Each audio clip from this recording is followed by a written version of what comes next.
Welcome back to the Authentic Christian Podcast. Obviously, we are in the Campfire Stories edition. We're not in the studio. We're at the campsite where we filmed the Campfire Stories. And so we're back talking about some of the episodes. Today we're talking about episode 5, which was Tucker's episode. Tucker voiced it over, and it's called Fishing for Souls.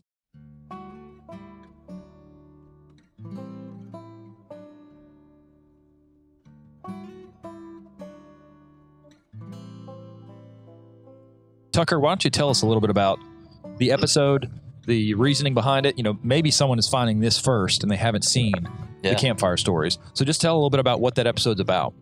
Yeah, so this, the idea behind this one, Bruce Hatcher, he's one of my all-time favorite preachers, had this lesson about using your tackle box in life, being able to kind of like reach people with different bait. Like sometimes when you go fishing, you might have to use a cricket, or then you might have to use a worm. And I guess figuratively, it's all about, he was saying there's different ways you can like reach to people in different, maybe you're good at doing this one thing and this other person's good at that. Mm-hmm. And I guess really just using what you're good at, using what you know to help someone, share the gospel that way. And so that was the idea behind this episode. Another one of our friends had a saying called fishing for folks or fish for folks. So we tried to kind of play off that. It's called fishing for souls.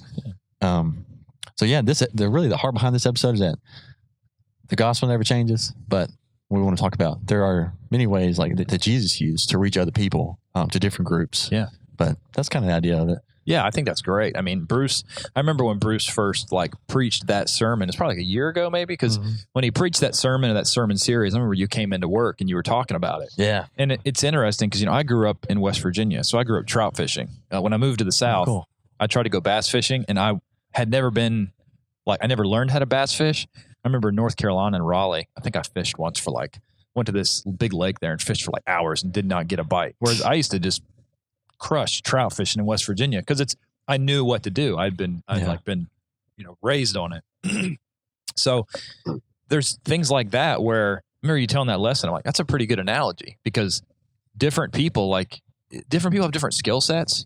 I think of like Rob Whitaker when he goes and does the Back to the Bible and like the evangelism training at different congregations. If you can't leave being pumped to go reach somebody for the lost after listening to him, something's wrong. Oh, I remember the first time I heard Rob do his evangelism seminar, I was ready to not go door knocking. I was ready to go kick down doors. Like boom, police, we're having a Bible study. You get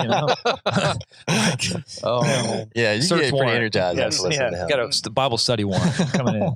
Boom. But I remember one of the things he talked about was compassion cards.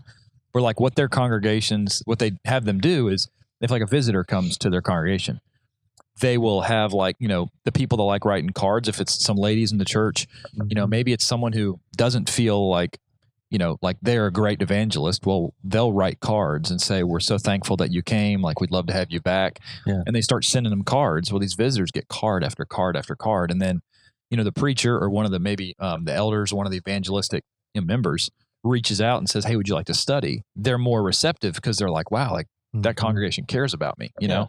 So it's that's one sense in which you can use different methods of contact communication to reach out to somebody to try and establish a connection to try to reach them, Yeah. What do you think? I mean, obviously when you read through the Gospels, Jesus talked about fishing. What are some examples, some stories of, fishing in the Gospels?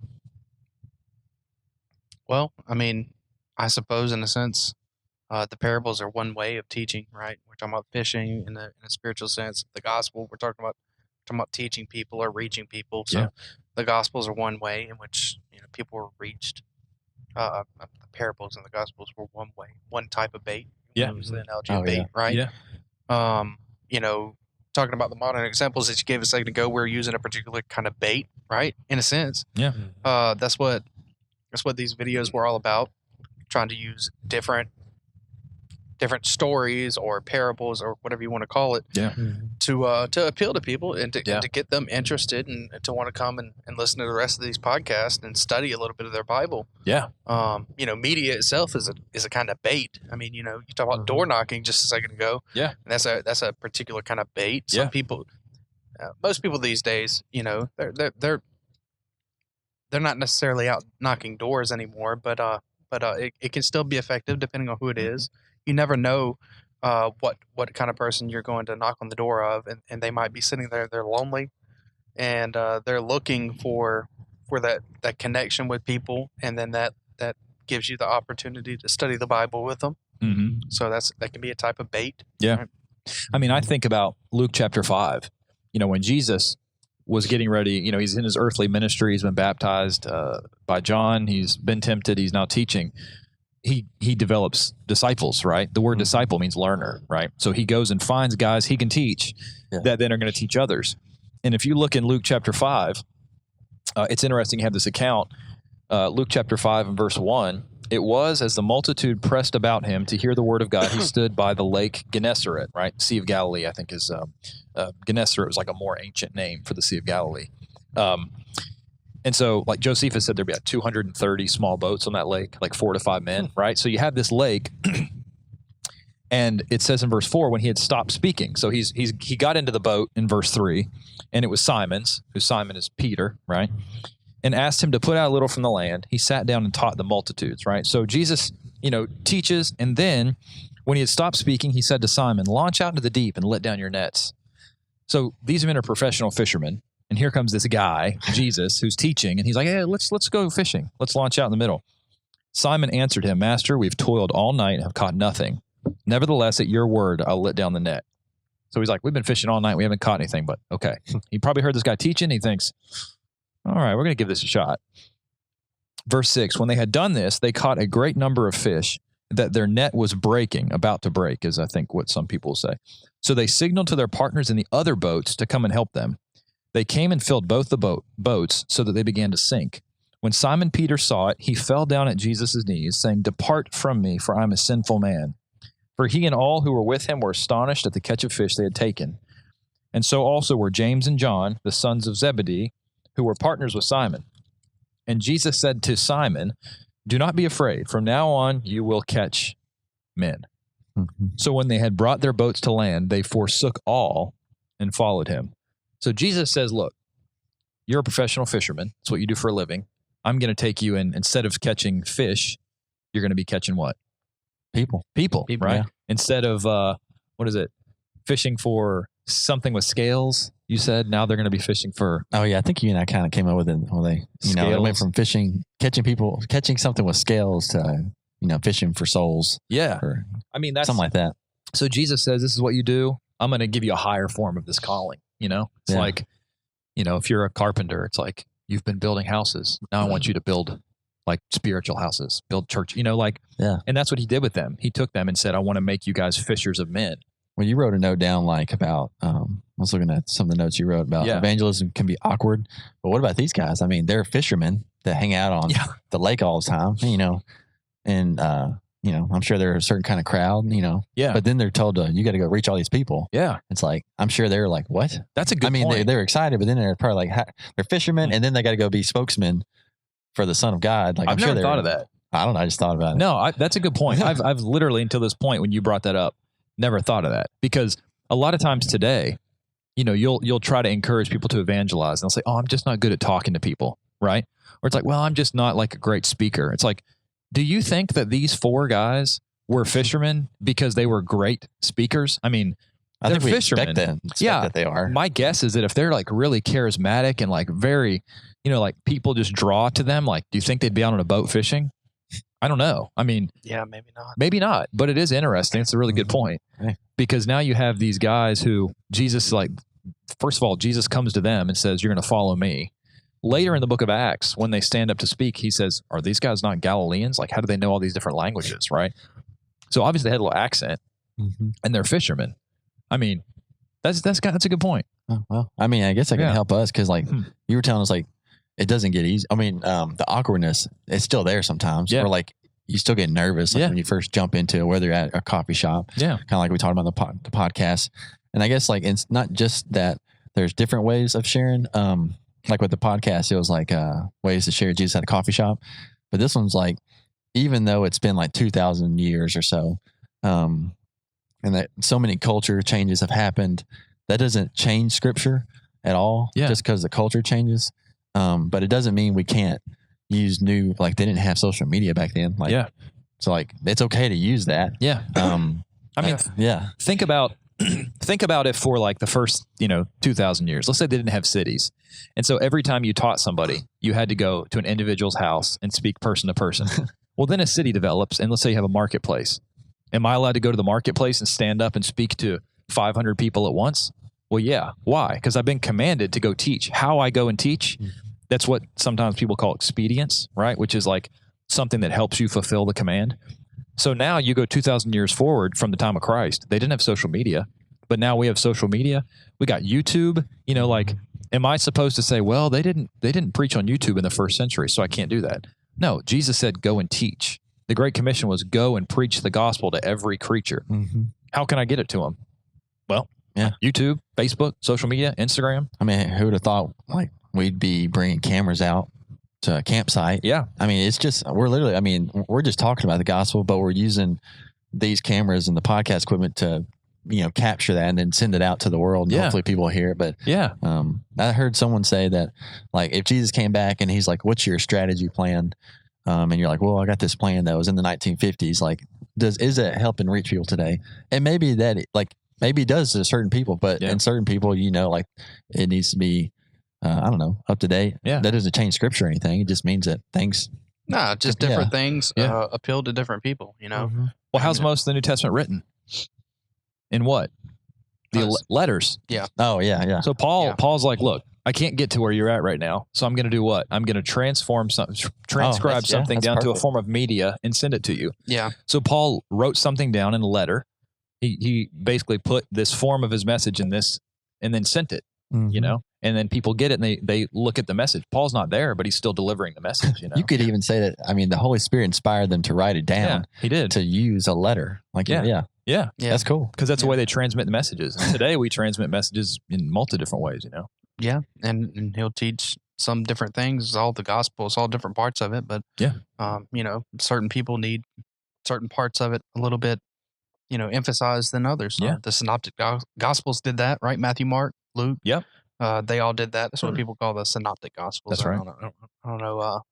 They're basically the three that kind of line up a little bit. John's a little bit different. Synoptic. I think optic made from see and sin is together. So like together with, to see together with. That might be why. Yeah, it's like they see the same things. I might just be completely making that up. You're definitely learning new words if you listen to this podcast. Yeah. Some of them might be fake. So just make sure you just fact check it. But go ahead. But they're all given different perspectives of the same events, right? Yeah. And they're kind of emphasizing different things to different people. What is it like? Mark is written more to like the a Romans, Roman right? audience, right? Luke would be more to like I guess the Greek mind, somewhat, and well, he was a Gentile, and then Matthew, of course, going to be more to the Jewish mind, and so they're going to all talk about the same things, but they're going to present or emphasize certain things differently for that audience, because we're not talking about a new concept. We're not innovating. Yeah. This is an old concept. This is something that you see in the scriptures. That's the point. Different people need different kinds of bait. If you want to talk about it, we're talking about fishing for souls. Yeah. I suppose that's the first example I could think of in the scripture. Just the fact that Matthew, Mark, and Luke kind of emphasize different things to different groups of people. Yeah, you're exactly right. It's a great point. That is interesting. You just see all these different variations. The ultimate goal is to seek and save the lost, and there are different ways to do that. You can take a look at things and say like, oh, well, this is new. It's like, well, look, it is important. The Bible focuses a lot on doctrine. There's a lot in, it's 2021, it's 2020. It's 2021. There's a lot of people that think, look, it's all just about your intentions and it doesn't matter, don't be legalistic. It's like the Bible, if you go look, Jesus never condemned the Pharisees for trying to keep the law. He condemned them for making up their own laws and following them and ignoring God's laws. So when people say you're trying to follow God's law, that's legalistic. That don't really know what they're saying. But it's important to follow the way God says to do things. But also, like, you're always supposed to be trying to improve on the way that you do things so that you can reach more people. Paul said he became all things to all men in hopes of what? Winning some. Yeah. Some. Man, you're not going to win everybody. No, Jesus didn't. My dad and my grandfather, the one who introduced me to Megan, my wife, we would go fishing growing up. And they're like bigger fishermen than I am. I can't even really say I'm a fisherman. But they would like find these little places they call hot spots. Yeah. And kind of like, was it Paul that's like he went where the people were? Yeah. Like you go kind of where you know where the fish are, what they like. Paul didn't go to the middle of like a field where no one was and start preaching. No, he went where the people were. Yeah. Right. Yeah. I mean, that's where you're going to find the people. And I think I want to ask y'all this question, but like, one of the notes is like, do you think like with fishing taking time, like what does that mean like for evangelism? Like, I mean, I think, okay, if I were to answer that question, I'd say when I go fishing, sometimes I fish in the same spot and I don't catch something every cast. I mean, I'd say evangelism's the same way. I have lots of Bible studies of people that you show them the truth, and ultimately the truth is the only thing that can change people. I can't force somebody to obey the truth. Yeah. I've learned that over the years. I used to think, you know what, if I present it perfectly, they'll obey it. And then I realized it's sort of arrogant to think that the power's in me and not the gospel. And so it's like, I can show somebody the truth. I normally say, open your Bible up and read this. Yeah. Once they see it, that's all I can do. My job is to give somebody a chance to be honest by showing them the gospel. But there's lots of times I'll study with somebody. They'll see exactly what it says. They'll even repeat it to me. And then they say they're going to do it and they just don't. So that's a cast. I would say that maybe I had one on the line, right? Yeah. There's like Hunter in the episode. You see Tell Hunter. About that. He's like, well, Hunter was just like joking and he's like fighting this. Of course, he didn't have a real fish on, but whenever I saw that clip, I'm like, oh, you got to keep that in there. So we didn't have any fish. I wish we would have caught one fish for the video, but it didn't really work out. We fished and didn't catch anything. Try a different kind of bait. Different kind of bait. Yeah, there you go. Yeah. Y'all like that whoosh sounds, right? That were in there. But sometimes you'll have studies with people and they won't obey the gospel. Yeah. But I don't really think that's a failure because if you share the truth with somebody, whether they obey it or not, it's not a failure because you don't know, you planted the seed and it may take 10 years from now, maybe take 15 years, but maybe one day they obey the gospel, or maybe you just, as 1 Corinthians 3:6, Paul planted, Apollos watered, God gave the increase. All our job is to cast it, get the truth out there, and then the word is going to, the power's in the gospel. Yeah, the parable is sower. That's right. The one who sowed, it wasn't the failure. The seed that he sowed wasn't the failure, but it was the failure of the soil of the ground. Yeah. Right. Yeah. And then people are the ground. Yeah. Right? So that's a great point. There are I think sometimes people get afraid that if you maybe change the platform that you're using, that you're going to change the truth. And that is true that there are many people that as cultures change, they think that gives the freedom to change the culture of the Bible. Yeah. But that's not what we're saying. No, like you said in that, is this episode where you said the ways to reach people changes, but the truth never does. Oh, yeah. That's kind of like the fine line, like the razor's edge you're on sometimes is you're trying to say, look, we know the truth never changed. Jude 3 says the faith has been delivered once, right?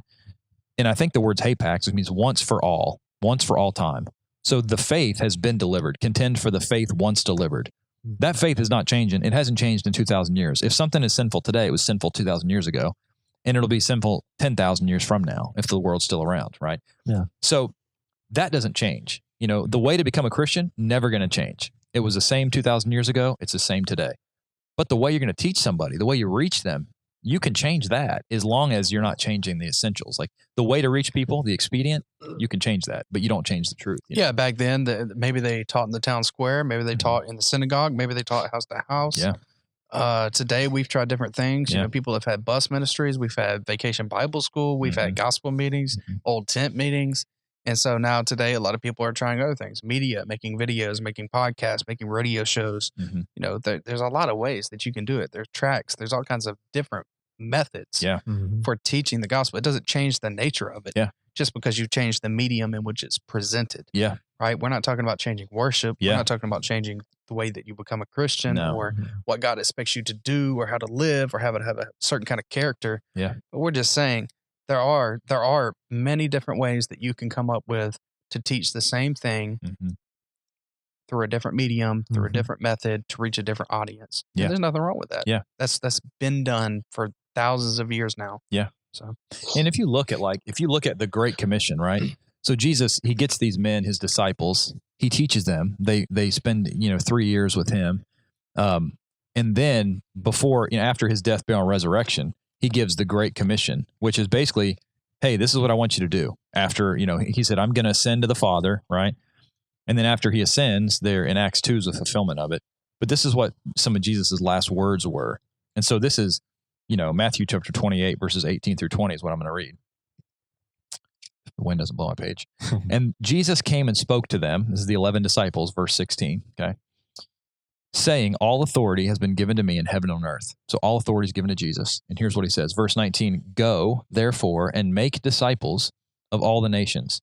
So it's actually the imperative verb in that is make disciples, right? I think go is a participle. Not better. Should say that. Make disciples. That's the command, right? Of all the nations, right? How do you make disciples? Baptizing them in the name of the Father and of the Son and of the Holy Spirit, teaching them to observe all things I've commanded to you. So he says, literally, the way that you make a disciple, the verb, the participles tell you how to do that.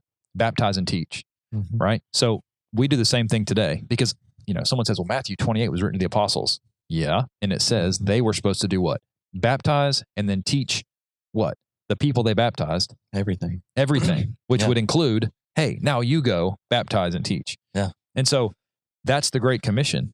And so that's our commission, right? Is until the end of the age is for us to baptize and teach somebody, like somebody baptized and taught me. Now I teach others. That person will then baptize and teach. And that's how the gospel is to be spread, This is kind of off topic, but still on the same. Someone recently asked, like, well, how much do you have to know? Like, what if you don't know enough? But it's like in that same passage, like, or even like the Philippian jailer, they learn the gospel and then they teach and keep going. Like, you don't have to know everything and have get your life completely right. Yeah. Like have everything perfect. Like, yeah. You want to, repent of your sins and everything. Yeah. And that, I guess I'm saying is you don't have to be perfect and know everything in the Bible to become a Christian. Just you need to know what you need to know. Well, you mentioned, which is where I take people, Acts 16. Acts 16:25 says it was about midnight, right? Whenever the earthquake and all this, they were singing hymns. But literally it says in the same hour of the night after the earthquake, what do I have to do? Believe. Okay, what do I believe? Verse 32, they taught them. And then verse 33 and 34, they washed their stripes, they showed their repentance, and they baptized them.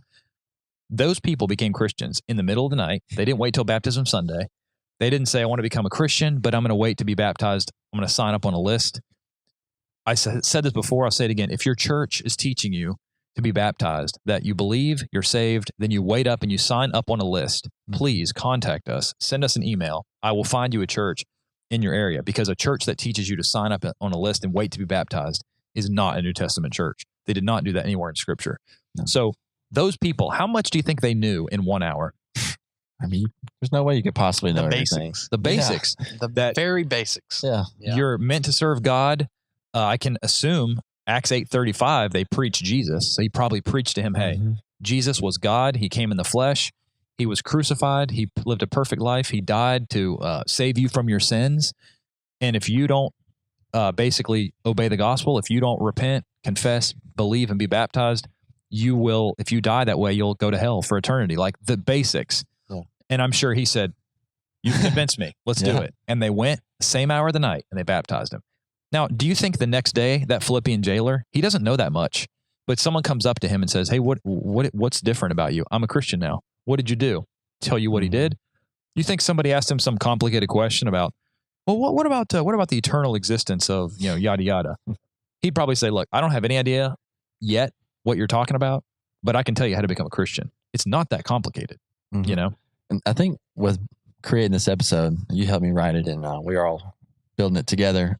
But the hook of it, these videos were to be kind of the hook of the whole purpose of this whole short film series is they used to be a hook to bait them into the lesson here. Another way of teaching. I mean, just like Jesus used parables. Yeah. It hit us one night. You and I we're all at Bible study one night, and then Robert was preaching on parables, and it was just like, man, this is exactly we were already creating these. We're like, this is kind of what we're doing. Like and the 5 minutes, there's only so much you can know in those 5 minutes. And so it's just like the Philippian jailer. You only can learn, you learn what you need to know to make sure you're doing right to become a Christian, and then you keep growing. Yeah. So like the hook of these episodes to hook you, but then, even after this podcast, you listen, maybe you're learning, but then you keep growing, keep learning. Well, and we talked in an earlier episode, Hebrews 5, that's the peril of not progressing. I think maybe Robert said that, like the alliteration, but shout out. If you don't progress, like you're going to digress, right? Right. That's your word for that, right? If you're not progressing. Digress, I don't know. Yeah, regress, digress. I digress. I digress anyway. Topic. Yeah, but I mean, the idea is like we need to be teaching others. And just because, let's say somebody says, look, like I don't know the answer to every question. That's okay. before I came to work at GBN for like 10 years, I worked a secular job. I was a consultant sales rep for a biotech company, and I sold lab robotics, a lot of stuff with chemistry. And I can tell you, I'm going into all these different labs where these guys are PhDs and they are focused in one particular area. And half of them, I had no idea what they were talking about, but they would ask me a question. Hey, what about this? And I would say, you know what? I don't know the answer to that question, but let me write it down. I'll get back to you. I never had any of them in my 10 years in that field say, I can't believe you don't know that. They were just like, okay, cool. It's okay when someone asks you a question. You say, hey, look, I'd like to talk to you about how to become a Christian. You tell them what the Bible says, very simple terms. And they say, well, what about this? You say, well, that's a good question. I'll write it down and get back to you. But it's still, you don't have to know everything. I was afraid for years to go talk to somebody because I didn't think I could answer every question. Yeah. You don't need to answer every question. That's right. You just need to go talk to people, show them you care about them, get involved in their life, invite them to services, invite them to have a Bible study. And in doing that, you're trying to teach them the gospel, whenever you open up the scriptures with them. I guarantee you I don't know every answer to every question. Yeah. And, I've been through school, right? Yeah. I mean, I specifically went and studied. I mean, if you add up all the hours that we were to study in class, out of class, and everything like that, you're coming close to 10,000 hours of preparation. Which is what they say. I don't know. They say 10,000 hours is what, if you do 10,000 hours in anything, it's supposed to make you an expert. Yeah, no. So let's say that. But I'm saying, according to some people that you'd meet that don't ever touch the Bible, I know what you're saying. They might say you're a Bible expert. And so you'd say, okay, even if you took that, you still would admit, I don't know there's tons of questions people ask me, and I'm like, hey, Scott, what do you think about this? Don, Robert, what do you think about this question? What's the answer? Drew, what do you think? Or we consult people, Yeah. It's too much. Too much. What is it? There's a phrase about the Bible. Is Ecclesiastes? No, it's just a saying. Ocean. Well, it's something like that. It's like a pool where it's shallow enough for beginners to wade in, but deep enough for divers or something like that. Yeah. It's something like that. That's true. But you can, like you're saying, you can open up the Bible and you say, I want to know who Jesus is. I think a lot of the New Testament, if he's written on like a 5th, 6th grade reading level, you read the Gospel of Mark, you can get the gist, which is Jesus is the Son of God. He did all these miracles. Believe in him to be saved. And then you get to Acts where it tells you how to become a Christian. You got to believe, repent, confess, be baptized. You can get that. Now, does that mean you're going to come through Mark and he's going to quote Isaiah in, I think, Mark chapter 3 and talk about how they couldn't hear, their ears are closed? Does that mean you're going to read that and say, I know exactly what he's talking about? No. You might read that passage and say, what does that mean? Right. But you still get the overall gist, We've mentioned it before in these podcasts, like the thread of this, from episode 1 to now, you've taken about who Jesus is, the power he is, like the time he's given us, standing up for him, that he's got your back. And now it's taken all that and you take the love that you have for him, your obedience to him. And you realize even his apostles who were fishermen, who were probably awkward at sharing the gospel first. I didn't really think about that either till now, but they used different things to share the gospel. Yeah. And we can too. Yeah. Moses, when he was told to go take a message to Pharaoh, he'd been a shepherd for 40 years. I mean, I don't know how many discourses you have with people on a daily basis when you're in Midian with a bunch of sheep. I mean, I'm assuming they were sheep. He's a shepherd for 40 years. How efficient was he at sharing the gospel? I mean, we have examples in the Bible of people who maybe weren't great at speaking, but they can still share the gospel. So, everybody, thanks for watching this episode of the Authentic Christian Podcast. We'll see you back next time.